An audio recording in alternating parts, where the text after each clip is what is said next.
इसलिए प्रतिथि यानी विश्वास रखो, धनुष को यही तोड़ेंगे, क्योंकि जय वरन वीरन चिरच सीय सवारी, जिस विधाता ने जानकी की रचना की ते श्यामल गुरु रचन विचारे।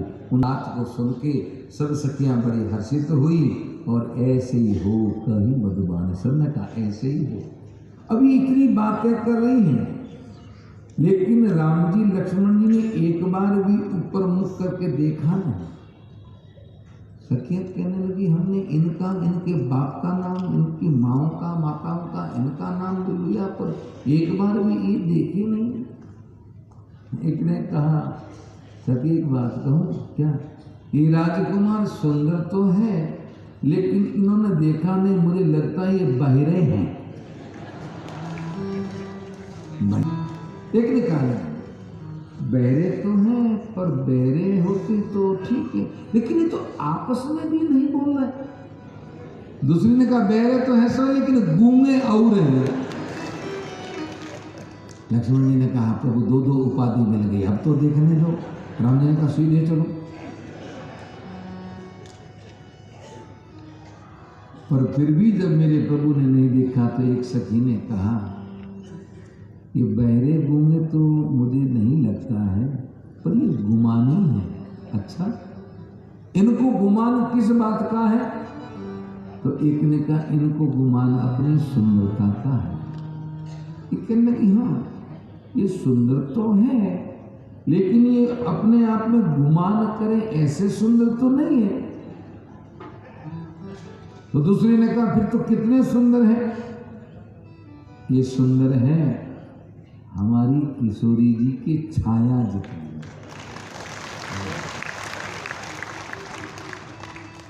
कितना सुंदर ये भाग हमारा।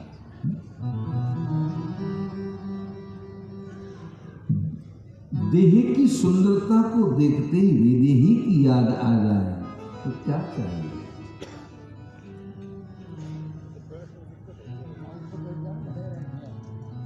वो कहने लगी अरे दशरथ राज कुमार नजर तो लग जाएगी।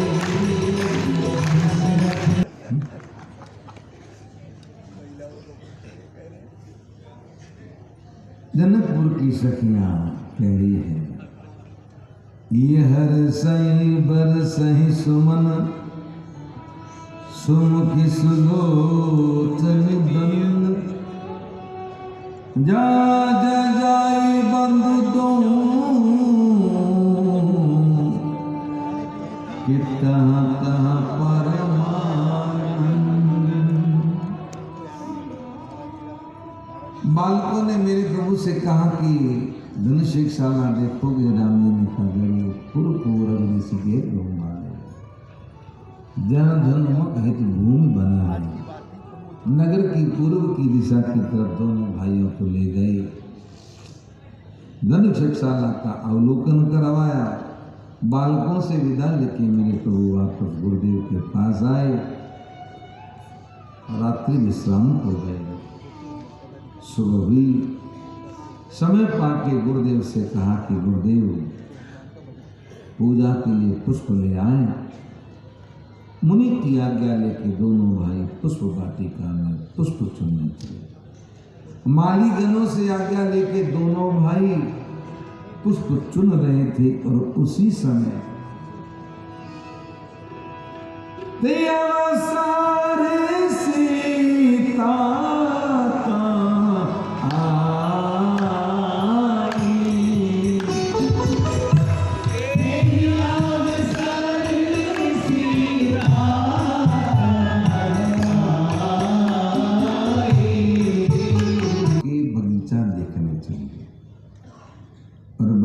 देखते देखते ही जैसे ही उसकी नजर राम जी पे पड़ी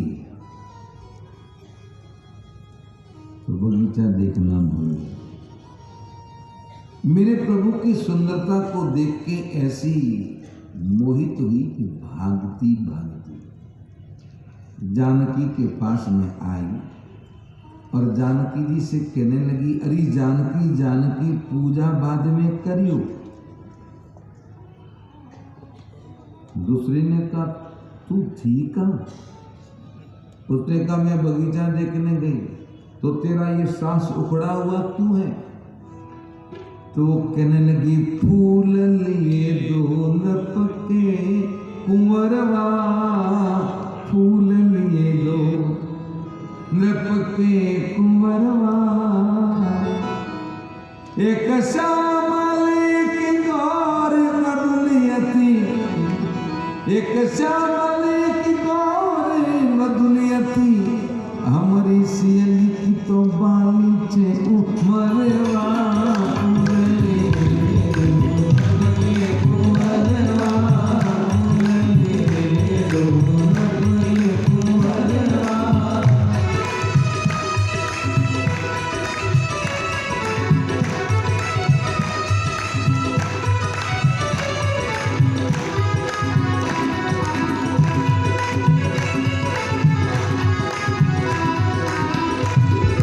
करना ये गौरी कहीं नहीं जाएगी, ये मंदिर कहीं नहीं जाएगा, पर वो चले जाएंगे।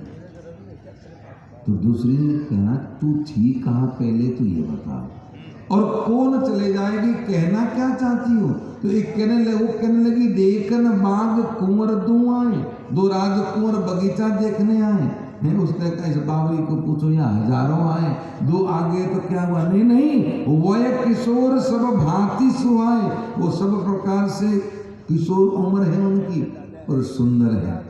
तो एक ने कहा इसे कोई समझाओ, अब राजकुमार किशोर नहीं होंगे तो क्या प्रौढ़ होगी? और अगर राजकुमार सुंदर नहीं होंगे तो कौन होंगे? देखिए, अगर व्यक्ति की सुंदरता न भी हो ना और पैसा पास में हो, आप लोगों ने देखा अगर कोई कन्या थोड़ी सुंदर न भी होती है पर विवाह के दिन महाराज ब्यूटी पार्लर वाली हीरोइन बना देती है। हमारे साथ हो गया एक बार कंसल साहब, हम तो ऐसे कभी जाते नहीं हैं। एक कोई हमारे कोई अच्छे परिचित थे, तो उस समय जोधपुर में हम प्रवास था, विवाह था, तो हम चले गए, कहा आना है, तो गए तो खाते तो कहीं कुछ है नहीं, तो ज़्यादा से ज़्यादा औपचारिकता यही होती है कि महाराज स्टेज पर और फोटो खिंचवा दो, इसके अलावा कुछ था नहीं। तो थोड़ी देर आगे बैठे रहे, जैसे वर वधू के वरमाला हुई और फोटो खिंचवाने का समय आया तो पहले तो गए तो वधू ने प्रणाम किया, वर ने प्रणाम किया, तो देखा, मैंने कहा ठाकुर जी ने जोड़ी बढ़िया बना, वधू सुंदर थोड़ी थी, लड़का भी गोरा था, ये था। मैंने कहा परमात्मा ने जोड़ी अच्छी बनाई। अब संयोग ये हुआ कि रात को ब्याह हुआ और वो अच्छे परिचित थे, तो दूसरे दिन उनके घर जाना पड़ा, कोई कारणवश। मैंने कारण तो क्या है, औपचारिकता थी जो कुछ, तो हमारी देवी जी ने कहा चलो महाराज। मैंने कहा चलो, अब तो हम कहीं नहीं जाते, देवी जी कहता देवता कहीं नहीं जाते, पहले जाते थे, पहले की बात। अब तो कोई कहे कहीं नहीं, तो गए तो जो नई वधू थी वो आके प्रणाम किए, हमें प्रणाम किए तो हमने देखा, तो हमने कहा ये कौन है?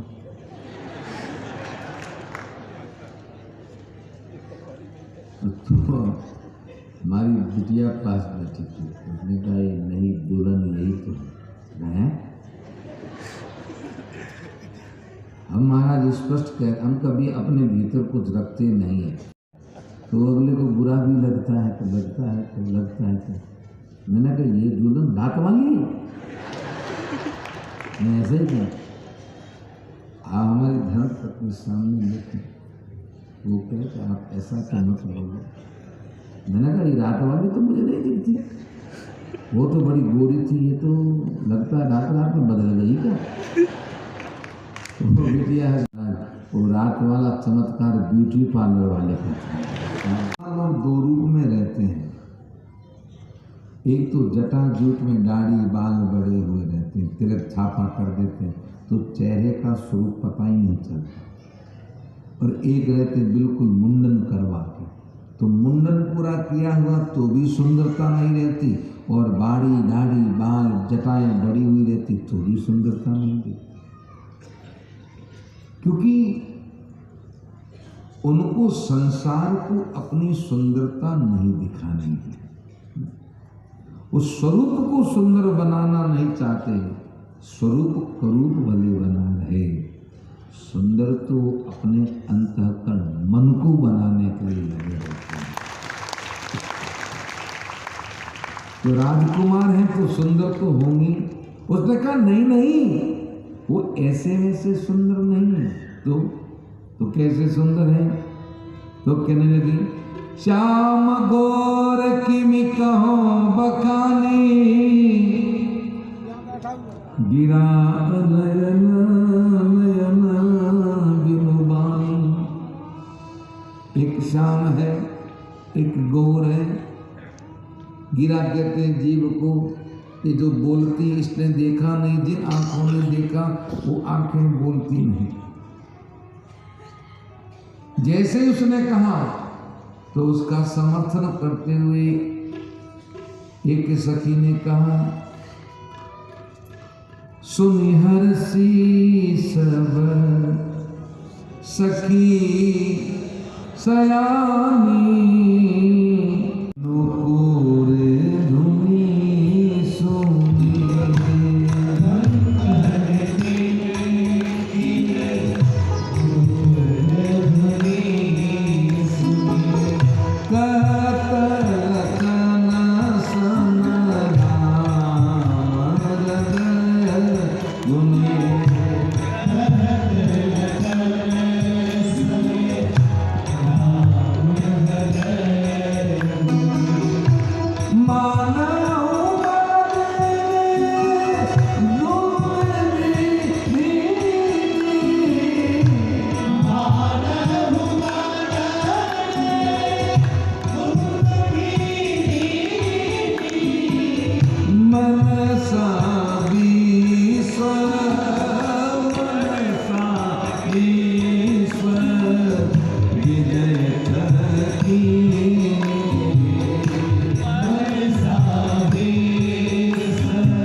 के कंगन कमर की करघनी पांव की पाजेब उसमें लगे हुए नुपुर उनकी मधुर ध्वनि को सुन के राम जी जिधर से ही आवाज आ रही थी उस तरफ देखे।